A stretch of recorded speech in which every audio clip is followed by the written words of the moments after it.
નમસ્કાર દોસ્તો, સ્વાગત છે આપ સર્વનું તમારી પોતાની યુટ્યુબ ચેનલ ઓશન જ્ઞાન લાઈવ પર। આજના વિડીયોમાં આપણે ધોરણ 8ની જે સ્વ અધ્યયન પોથીના ભાગ નંબર 5માં ગુજરાતી વિષયના પાઠ નંબર 16 જાત્રા ફળી તેમનું સંપૂર્ણ સોલ્યુશન આપણે આ વિડીયોની અંદર જોશું। તેમની સ્વ અધ્યયન પોથીનું પોસ્ટર પણ અહીં આપેલ છે, જે તમે અહીં જોઈ શકો છો।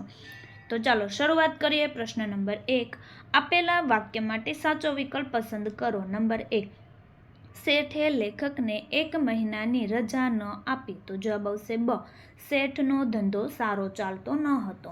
નંબર 2, કાઠિયાવાડી આતિથ્યનો પરચો બતાવવો એટલે, તો જવાબ આવશે ક, આગ્રહ કરીને જમાડવું।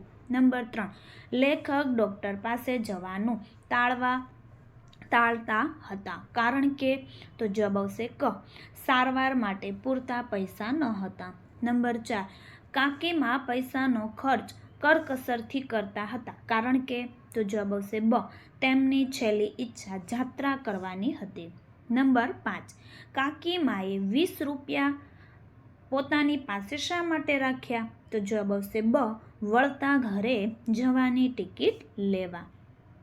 વિદ્યાર્થી મિત્રો, ધોરણ 6 થી 8ના વિદ્યાર્થીઓ માટે એક બ્રહ્માસ્ત્ર બેન્ચનું આયોજન કરેલ છે, જેમાં લોન્ચિંગ નિમિત્તે પ્રથમ 60 વિદ્યાર્થીઓને 60% ડિસ્કાઉન્ટ, જેમની પ્રાઇસ છે 2200 રૂપિયા। અહીં મોબાઈલ નંબર 7046222254 અને આપણી એપ્લિકેશન જે ઓશન જ્ઞાન લાઈવ જે તમને પ્લે સ્ટોર પરથી મળી જશે, જેમાં ગણિત, વિજ્ઞાન, સામાજિક વિજ્ઞાન અને અંગ્રેજી જેવા વિષયોનો પણ સમાવેશ છે।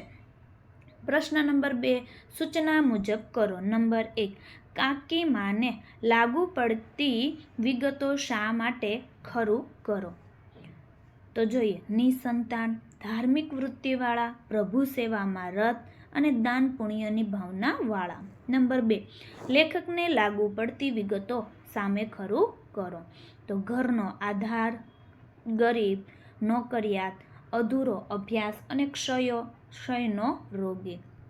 નંબર 3, લેખકની માતાને લાગુ પડતી વિગતો સામે ખરું કરો, મમતાળુ, સંતોષી, હિંમતવાન।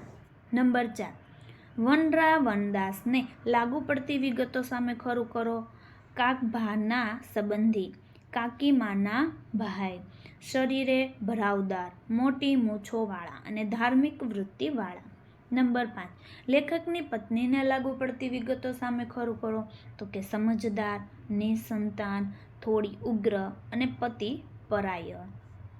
પ્રશ્ન 3, વિધાન સાચું હોય તો જાત્રા ફળી અને ખોટું હોય તો જાત્રા ટળી લખો। નંબર 1, શેઠે લેખકની બીમારીમાં આર્થિક મદદ કરી, તો અહીં આ વાક્ય સાચું છે, એટલે કે જાત્રા ફળી। નંબર 2, કાકીમાં હરિદ્વારની જાત્રાએ જવાના હતા, તો અહીં આ વાક્ય ખોટું છે, તો કે જાત્રા ટળી। નંબર 3, લેખકને કેન્સરની બીમારી થઈ હતી, તો આ વાક્ય પણ ખોટું છે, એટલે જાત્રા ટળી। નંબર 4, કાકાભાના અવસાન પછી કાકીમાં ઈશ્વર ભક્તિ તરફ વળી ગયા, તો આ વાક્ય સાચું છે, એટલે કે જાત્રા ફળી। નંબર 5, પાનાચંદ કચ્છી હતા, તો આ વાક્ય ખોટું છે, જાત્રા ટળી। પ્રશ્ન નંબર 4, લીટી દોરેલા શબ્દ સમૂહની જગ્યાએ એક શબ્દ મૂકી વાક્ય ફરીથી લખો। જોઈએ નંબર 1, મારે શેઠને ત્યાં ના જેવા લાભ માટે કાળી મજૂરી કરવી પડે છે, તો મારે શેઠને ત્યાં ગધા વેતરું કરવું પડશે।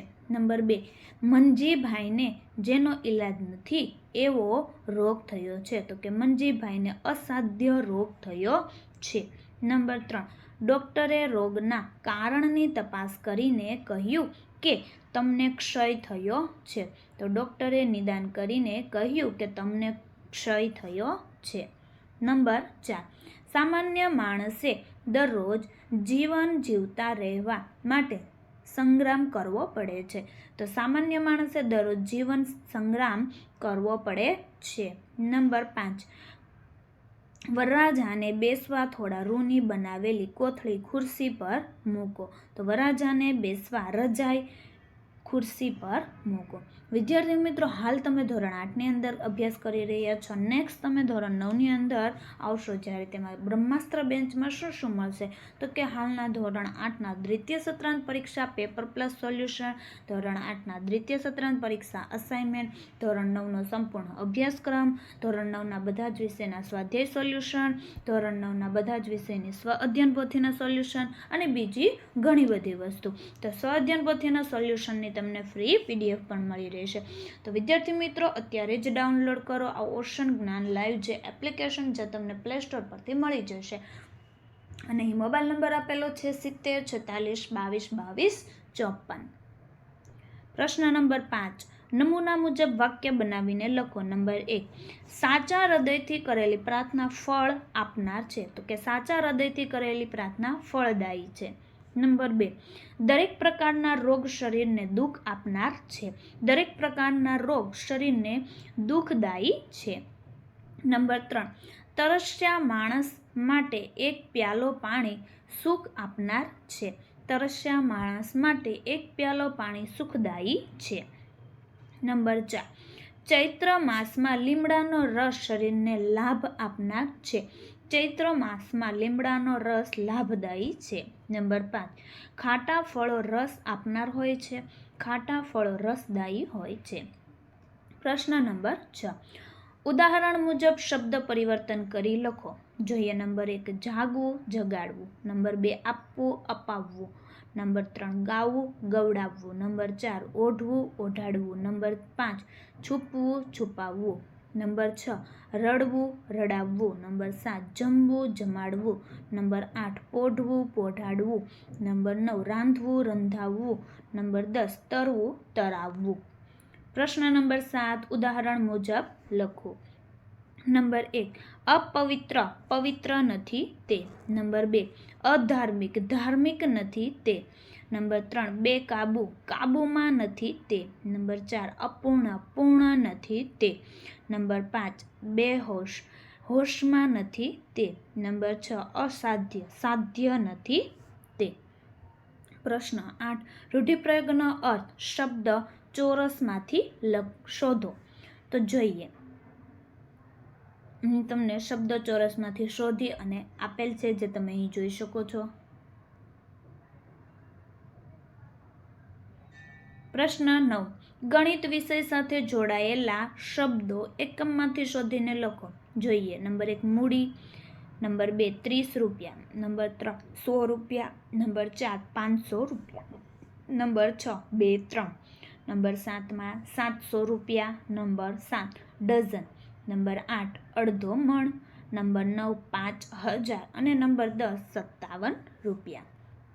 પ્રશ્ન 10, આપેલ અંગ્રેજી ભાષાના શબ્દો પાઠમાંથી શોધી તેની નીચે લીટી કરો અને સ્પેલિંગ ડિક્શનરીમાંથી શોધીને લખો. જોઈએ. તો પેલો છે એક્સરે. ત્યાર પછી નંબર 2 છે સ્ટ્રેપ્ટોમાઇસિન. નંબર 3, દાક્તર એટલે કે ડૉક્ટર. નંબર 4, એનેમિક. નંબર 5, અંગ્રેજી એટલે ઇંગ્લિશ. પ્રશ્ન નંબર 11, લીટી દોરેલા શબ્દની જગ્યાએ તમે બોલતા હો એ શબ્દ લખી વાક્ય ફરીથી લખો. જોઈએ. નંબર 1, કાકીમાં મારી કને આવ્યા. કને જગ્યાએ આપણે લખવાનું કાકીમાં મારી પાસે આવ્યા. નંબર 2, મને સ્ટેશને પોગાડ એટલે કે મને સ્ટેશને પુગાડ. નંબર 3, એ તો શરીર હોય તે હાલ્યા કરે. હાલ્યા એટલે એ તો શરીર હોય તે ચાલ્યા કરે. નંબર 4, બધું ભેળું લઈ લીધું છે કો તમારે કાંઈ બીજું લેવાનું છે. બધું હારે, ભેળું એટલે હારે લઈ લીધું છે કે તમારે કાંઈ બીજું લેવાનું છે. નંબર 5, આપણને ગરીબને તો કાયા એ જ મૂડી. આપણને ગરીબને તો દેહ એ જ મૂડી. નંબર 6, પાનાચંદ પરાણે ઘેર લઈ ગયો. પાનાચંદ ધરાર ઘેર લઈ ગયો. નંબર 7, હવે ડાક્ટર પાસે ક્યારે જવું છે. હવે ડૉક્ટર પાસે ક્યારે જવું છે. નંબર 8, માતા અને પત્નીએ કેટલી બધી હેયારી આપી દીધી. માતા અને પત્નીએ કેટલી બધી હિંમત આપી દીધી. નંબર 9, કા ભાભી કેમ કાંઈ બોલતા નથી. કા ભાભી કેમ કંઈ બોલતા નથી? નંબર 10, અરે 500માં તો ભયો ભયો, એટલે જવાબ અરે 500માં તો રાજી રાજી. પ્રશ્ન 12, પ્રશ્નોના જવાબ લખો. નંબર 1, શેઠ શા માટે 1 મહિનાની રજા આપતા ન હતા? તો જવાબ જોઈએ, કારણ કે શેઠનો ધંધો પણ ઘસાઈ ગયો હતો અને બને ત્યાં સુધી જૂના માણસને છૂટો ન કરવો એવી એમની ઈચ્છા રહેતી અને ધંધામાં જાજો રસ રહ્યો ન હતો. છતાં લેખક જેવા બીજા 2-3 માણસને એ નિભાવતા હતા, માટે 1 મહિનાની રજા આપતા ન હતા. નંબર 2, ક્ષયનો રોગ લાગુ પડવાથી લેખકના શરીર પર તેની અસરો થઈ. ક્ષયનો રોગ લાગુ પડવાથી લેખકનું શરીર મોડું પડી ગયું. તેમને ભૂખ ન લાગતી, માથાનો દુખાવો થતો અને તાવ આવતો. આવી અસરો તેના પર થઈ હતી. નંબર 3, કાકાભાની ધાર્મિકતાની અસર કાકીમા ઉપર ઉપસી આવી એવું લેખકને કેમ લાગ્યું? તો જોઈએ, કારણ કે કાકાભા જેટલી ધાર્મિકતા તથા ભક્તિભાવ કરતા તેટલા હૃદયથી કાકીમાં પણ ભક્તિભાવ કરતા. તેથી કહ્યું હશે કે કાકાભાની ધાર્મિકતાની અસર કાકીમા ઉપર ઉપસી આવી.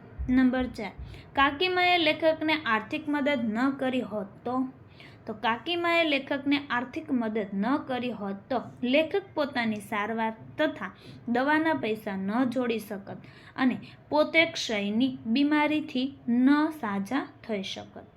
નંબર 5, કાકીમા વિશે 5-7 વાક્યોમાં નોંધ લખો. કાકીમા નિસંતાન હતા. તે ઠાકોરજીની પૂજાપાઠ કરતા.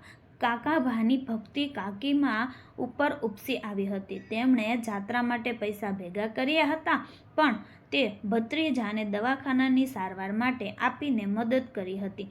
તેઓ પુણ્યદાન પણ કરતા હતા અને તેઓ શરીરે એકવડી હતા. પ્રશ્ન નંબર 13, તમારા પરિવારના કોઈ સભ્ય યાત્રા પ્રવાસેથી પરત આવ્યા છે તેમની ખબર પૂછતો પત્ર લખો. જે પત્ર અહીં તમને આપેલો છે, જે તમે જોઈ શકો છો. આ રીતના તમારે પત્ર લખવાનો.